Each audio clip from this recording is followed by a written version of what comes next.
Di antaranya adalah yang pertama adalah merancang kurikulum. Ini untuk yang pemerintah, dalam pemerintah, yaitu yang pertama merancang kurikulum. Kemudian merancang kurikulum di mana lembaga pendidikan mengembangkan kurikulum yang mencakup berbagai mata pelajaran dan kegiatan pendidikan. Contohnya, sebuah sekolah menengah mungkin merancang kurikulum yang mencakup mata pelajaran dan sebagainya. Mereka juga merumuskan bagaimana menyusun materi pembelajaran dan menyesuaikan dengan standar nasional dan lokal. Kemudian pengelolaan sumber daya. Sekolah mengelola sumber daya fisik seperti gedung, ruang kelas, perpustakaan, dan peralatan lainnya. Mereka harus memastikan fasilitas tersebut aman, nyaman, dan siap digunakan. Sebagai contoh, sebuah sekolah harus merawat gedungnya dan memastikan bahwa semua fasilitas seperti laboratorium ilmu pengetahuan dan perpustakaan memiliki sumber daya yang memadai. Kemudian rekrutmen dan pelatihan guru. Jangan dibaca semua, sudah setengah jam Ibu presentasi. Pokok-pokoknya saja. Iya, baik. Kita banyak di diskusi aja, jangan terlalu lama presentasi. Oh iya, baik Pak. Kemudian yang kelima, tantangan dan isu dalam manajemen pendidikan yang dialami saat ini. Yang pertama adalah tentang akses pendidikan, kemudian kedua, kualitas pendidikan, ketiga, ada kurikulum dan penilaian, keempat, tenaga pendidik, kelima, teknologi dan dalam pendidikan, keenam, kesenjangan pendidikan, ketujuh, ada keuntungan dan pengelolaan sumber daya, kemudian ada partisipasi orang tua dan masyarakat, kemudian ketidakstabilan politik, kemudian pengukuran kerja sistem pendidikan, dan pendidikan inklusif, kemudian kurangnya akses ke sumber belajar, dan yang terakhir adalah perubahan kurikulum dan teknologi. Mungkin itu yang saya dapat jelaskan. Saya ucapkan terima kasih.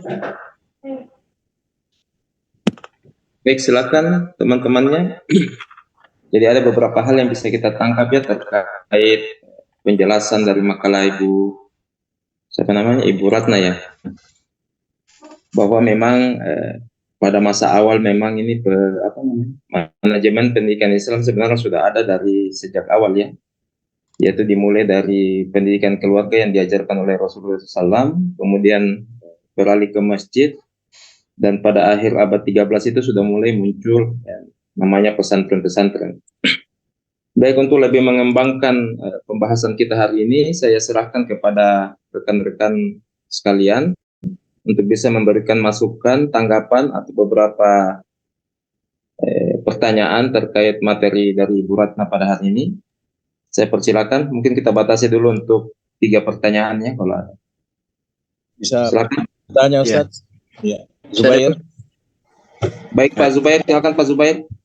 Iya. Bismillahirrahmanirrahim. Assalamualaikum warahmatullahi wabarakatuh.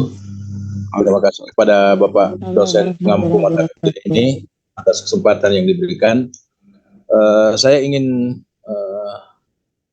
menambahkan barangkali dari makalah Ibu Ratna tentang penggambaran manajemen pendidikan Islam secara umum. Mungkin ada bagusnya Ibu Ratna melengkapi materinya dengan menampilkan apa sih tujuan manajemen pendidikan Islam itu, kemudian apa ruang lingkupnya, kemudian sasaran dari manajemen pendidikan Islam itu, kemudian konsep dasarnya manajemen pendidikan Islam itu bagaimana, serta nilai kebermanfaatannya.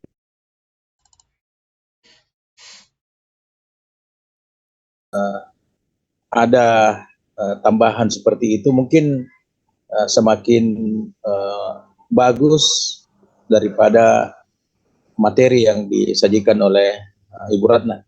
Dan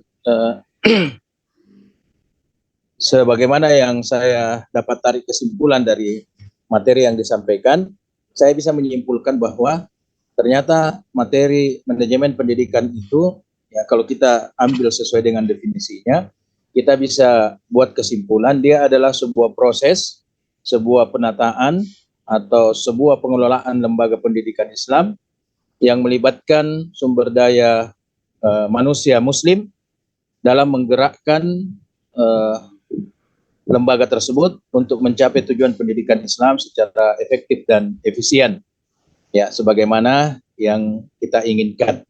Ya, saya kira tambahan saya seperti itu. Ya, mudah-mudahan bisa ada manfaatnya. Ya, Assalamualaikum warahmatullahi wabarakatuh. Ya, yang kedua. Saya juga ketiga. Saya Pak. Yang kedua. Saya juga. Oh ya, gantian. Tergantung siapa yang Saya, diarahkan. Siapa? Rahma, silakan. Oh, ya. Oh iya, baik. Bismillahirrahmanirrahim. Assalamualaikum warahmatullahi wabarakatuh. Waalaikumsalam. Terima kasih atas kesempatan yang diberikan.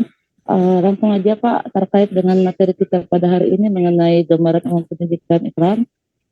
Saya hanya meminta kepada pemakalah untuk kemudian memberikan gambaran umum bagaimana sistem manajemen pendidikan Islam pada zaman awal atau abad ke-7 sampai dengan era sekarang atau abad 21. Itu aja Pak, makasih. Catat ya pemateri supaya. Baik, Pak Samsul, silakan Pak Samsul. Terima kasih Pak. Mohon izin Kak Yakub. Saya duluan Kak ya. Iya Pak Yakub. Alhamdulillah. Sorry Pak Yakub.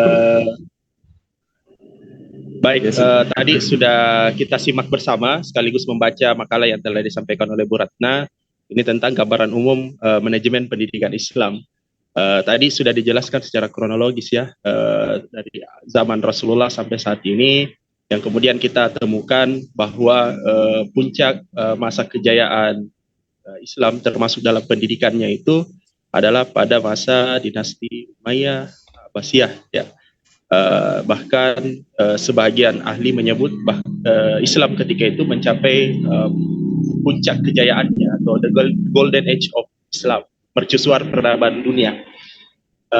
Kemudian ternyata hari ini berangsur kita lihat pendidikan Islam dalam hal ini lembaganya itu mengalami penurunan.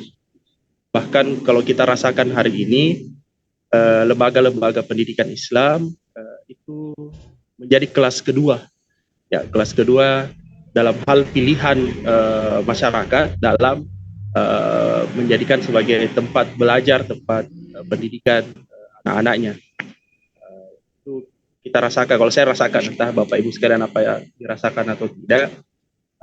Di sisi lain, lembaga-lembaga yang disebutkan tadi mulai dari keluarga, masjid, lingkungan masyarakat, hari ini ternyata tidak berjalan sebagaimana yang diharapkan dalam ekspektasi gambaran dalam makalah tadi. Faktanya hari ini keluarga justru banyak yang lepas tangan ya dalam tanggung jawab pendidikan anaknya.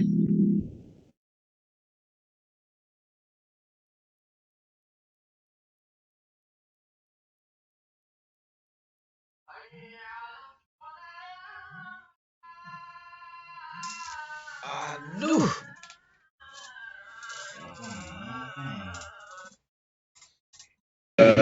Keadaan seperti ini kenapa bisa terjadi? Apakah memang pengembangan dalam manajemen pendidikan Islam kita hari ini itu tidak menemukan formulasi atau tidak ada inovasi yang kemudian sesuai dengan tuntutan zaman kita hari ini? Apakah mungkin glorifikasi pendidikan Islam pada masa Umayyah dan seterusnya itu dapat kita kembalikan saat ini? Terima kasih. Cukup, Pak. Baik, ini kan baru 2 pertanyaan karena Pak Zubair tadi hanya memberikan masukan. Jadi saya persilakan Pak Yakub. Silakan Pak Yakub. Ya, terima kasih atas kesempatannya. Untuk pertanyaan saya, Bu Ratna tadi sudah menjelaskan terkait manajemen itu ya, planning, organizing, activity, dan controlling dan evaluasi. Nah, saya mau konsen di planningnya ya, perencanaan. Di perencanaan ini objek pembahasannya terkait tentang kurikulumnya, ya kurikulum. Bagaimana merancang kurikulum untuk kebutuhan